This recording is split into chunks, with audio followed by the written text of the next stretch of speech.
So let's start off with what is depression? Depression, major depressive disorder, is a common and serious medical illness that negatively affects how you feel, the way you think, and how you act. It can be chronic, fatal, and fortunately treatable.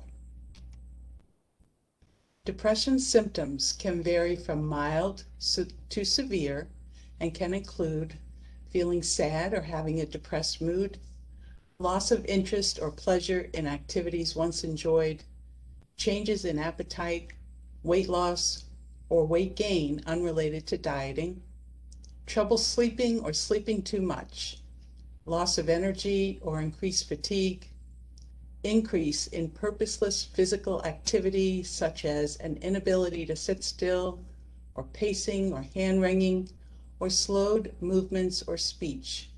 These actions must be severe enough to be observable by others.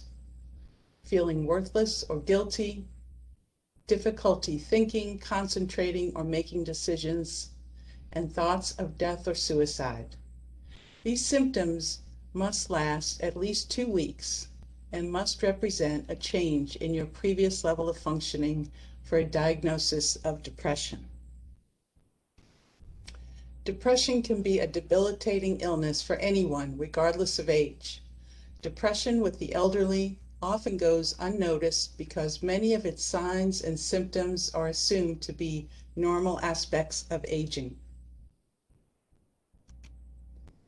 Approximately 20% of older adults, that is those 65 and older, experience undiagnosed depression, yet only 12 to 25% of older adults with depression receive treatment for it.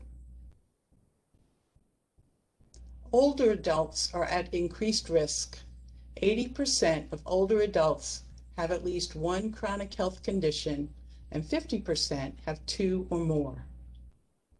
Depression is more common in people who also have other illnesses, such as heart disease or cancer, or whose function becomes limited.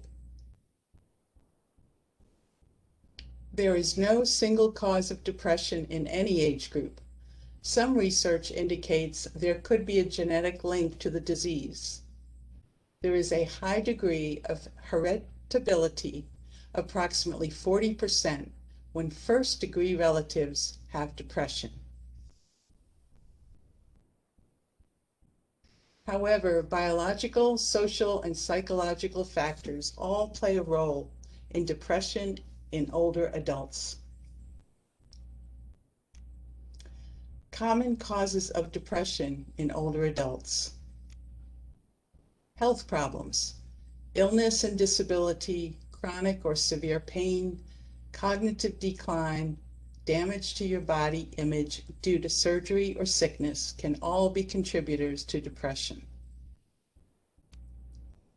Loneliness and isolation, factors such as living alone, a dwindling social circle due to deaths or relocation, decreased mobility due to illness, or loss of driving privileges can trigger depression. Reduced sense of purpose. Retirement can bring with it a loss of identity, status, self-confidence, and financial security. Physical limitations on activities you used to enjoy can also impact your sense of purpose.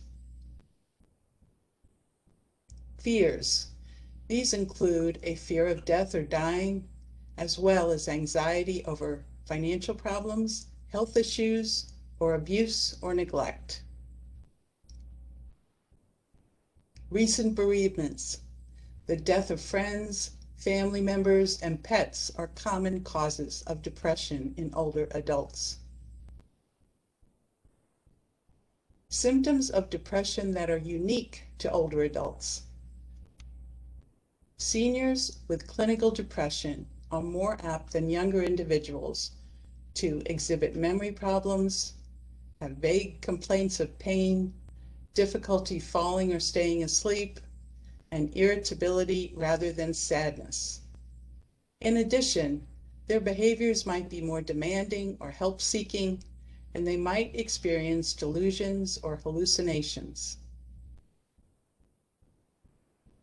Seniors can have depression without sadness. They might not claim to feel sad, but they may have aggravated aches and pains or low motivation. Pay attention to whether a senior is neglecting their personal care. For example, forgetting to take medications or not showering or practicing oral hygiene. Depression and related apathetic behaviors can be mistaken for dementia. Depression versus dementia. Dementia is a catch-all term used often to describe a number of symptoms, including memory impairment, as well as reduced reasoning, language, and other thinking skills. In most cases, dementia progresses slowly until the point where it significantly impairs that person's ability to work, maintain relationships, and manage his or her own life. The most common type of dementia encountered in clinical practice is Alzheimer's disease, followed by vascular dementia. Memory loss is usually the most noticeable sign of dementia, but other early signs include things such as repeatedly asking the same questions, forgetting or mixing up common words when speaking, misplacing items in appropriate places, such as putting a wallet in a kitchen drawer, getting lost in a normally familiar environment, sudden changes in mood or behavior with no apparent cause, inability to follow simple directions. Language use. Depressed people use language properly, although they may speak slowly at times. People who have dementia because of Alzheimer's disease or strokes often have lots of language problems. Use of familiar objects. Again, not a problem for people with depression. Someone with dementia may have trouble remembering how to perform a previously learned skill and routine motor activities, such as how to get a pullover sweatshirt on, for example. Memory. People who are depressed may have trouble concentrating, even suffer occasional memory lapses, which can make their mood worse. But people with dementia consistently have trouble storing new information, such as the recent visit of a close relative or what they ate for dinner. They may not remember eating dinner at all. Orientation. Most people who are depressed generally know with whom they're speaking, what time and day it is, and where they are. People with dementia tend to be confused about some or all of this. Negativity. Depressed people have a general tendency to put a negative spin on events. For example, if asked to take a test designed to screen for depression or Alzheimer's, they may jump to the conclusion that they did quite badly, and they often overestimate the problem. In contrast, someone with dementia may try to fabricate some story or excuse for a memory lapse or poor performance on a memory test. If it is depression, then memory, concentration, and energy can be restored with the proper treatment, which may include medication, counseling, as well as lifestyle changes. Appropriate lifestyle changes include staying engaged and active socially, maintaining a healthy diet, finding ways to properly manage stress, exercising regularly, and getting plenty of sleep. If lifestyle changes don't work, the best thing to do is seek professional help for depression. Depression versus grief. Distinguishing between grief and clinical depression isn't always easy since they share many symptoms. Now it is believed that grief and depression are less entangled than previously thought. Unlike in grief, which comes in waves and is mixed with positive feelings about the loss, in depression, negative moods tend to be severe and prolonged. Grief is a roller coaster involving a wide variety of emotions and a mix of good and bad days. Even when you're grieving, you'll still have moments of pleasure or happiness. With depression, on the other hand, the feelings of emptiness and despair are constant. While there's no set timetable for grieving, if it doesn't let up over time or extinguishes all signs of joy, such as laughing at a good joke, brightening in response to a hug, appreciating a beautiful sunset, it may be depression. If someone knows they used to be able to rattle off the names of all the presidents and now they can't, that can be very hard on someone emotionally. When you're aware that you're not as cognitively competent as you used to be, or you have to be more dependent on others, it can lead to depressed feelings or intensify ones that are already there. Seniors also face the same dangers as younger people with the disease, including feelings of helplessness and hopelessness and thoughts of suicide. Seniors and suicide. In 2005, the most recent year for which statistics are available, there were 5,404 suicides in the United States among those aged 65 and older, according to the American Association of Suicidology. That figure translates into nearly 15 elder suicides per day. Who and why? Older men are at higher risk of committing suicide than older women. White males aged 85 and older are at the highest risk among all older adults. While it may appear that suicide is an impulsive act, as with younger people, seniors may have contemplated suicide for many years prior to their initiating a suicidal act.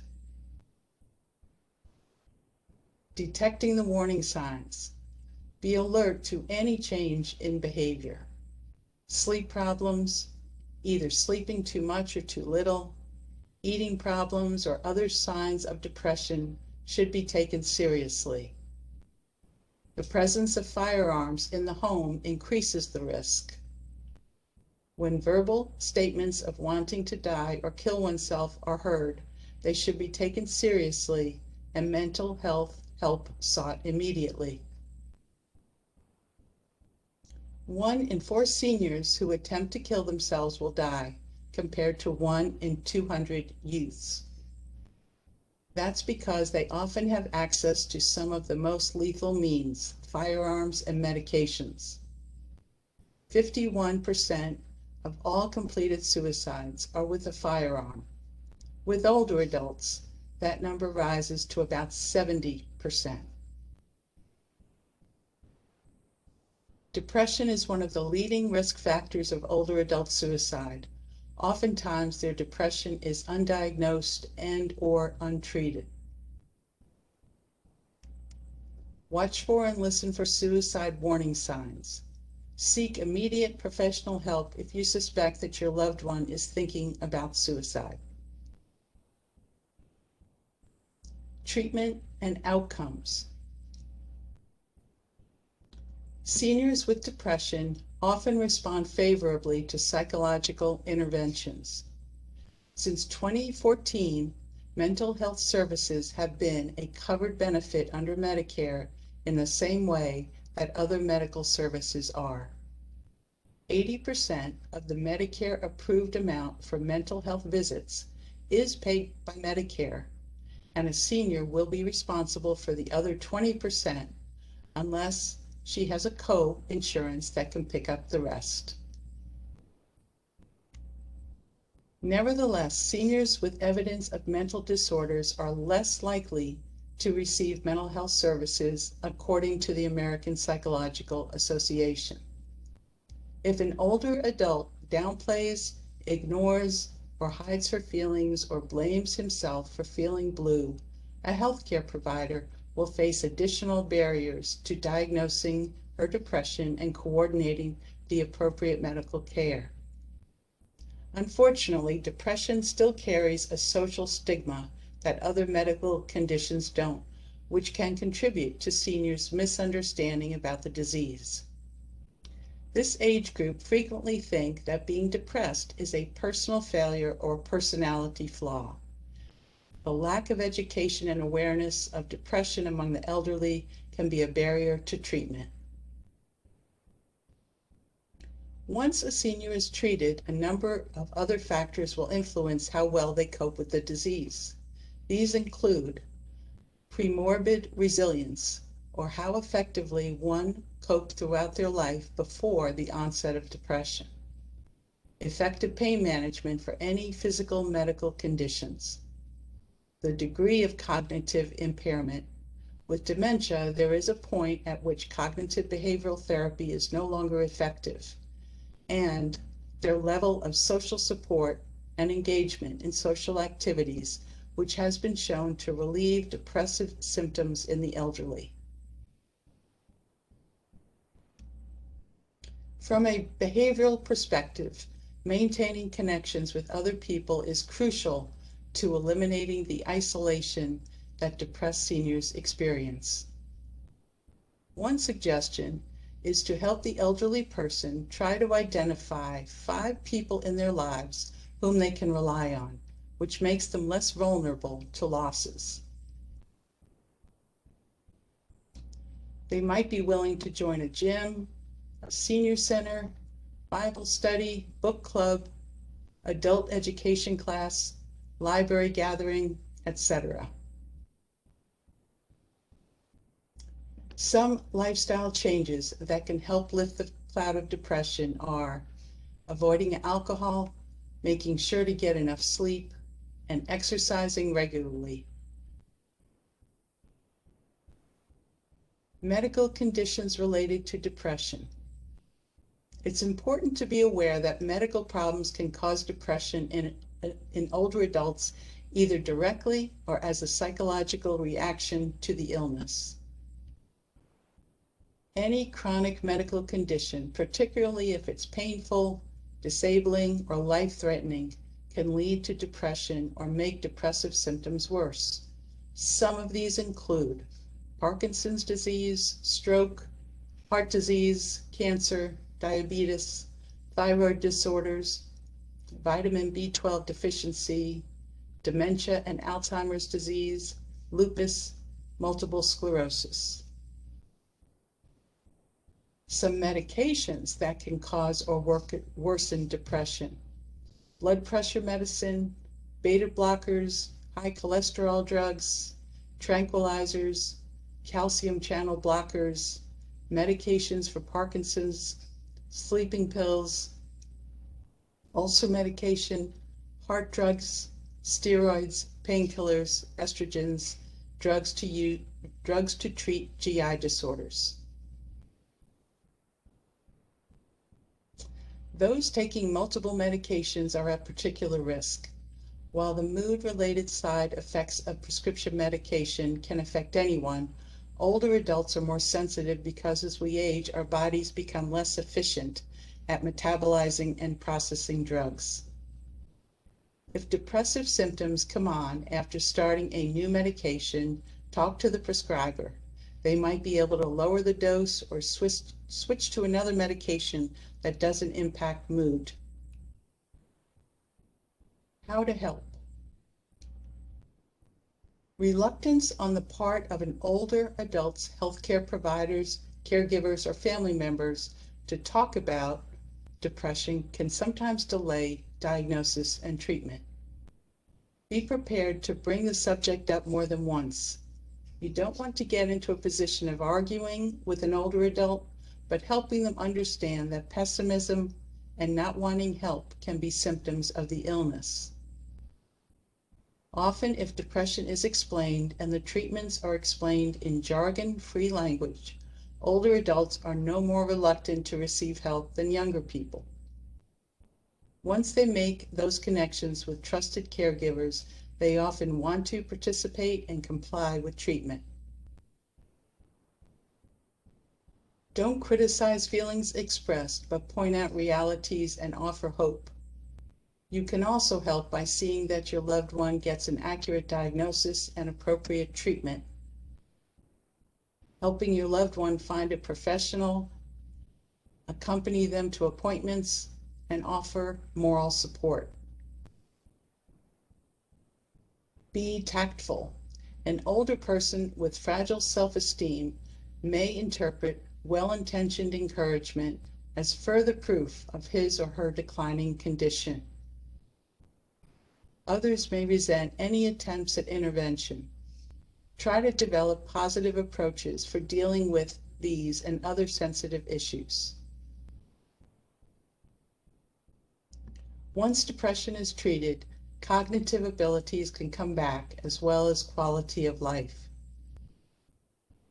One of the key principles in geriatric medicine is that you have to look at the person as a whole rather than merely trying to diagnose a disease.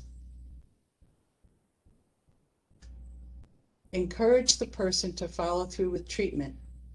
Depression usually recurs when treatment is stopped too soon, so help your loved one keep up with their treatment plan. If it isn't helping, look into other medications and therapies. Other tips for helping a depressed elderly loved one. Invite your loved one out. Depression is less likely when people's bodies and minds remain active. Suggest activities to do together that your loved one used to enjoy. Walks, an art class, a trip to the movies, anything that provides mental or physical stimulation. Plan and prepare healthy meals.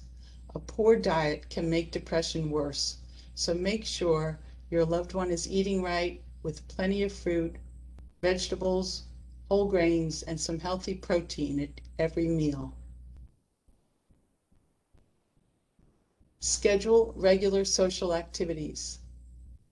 Group outings, visits from friends and family members, or trips can help combat isolation and loneliness. Be gently insistent if your plans are refused. Depressed people often feel better when they're around others. Final thoughts. While aging is an inevitable part of life, depression need not be part of it. Early recognition, diagnosis, and treatment can counteract and prevent depression's emotional and physical consequences. If you want to read or learn more about this subject, here are some resources to look into. Thank you for joining us today.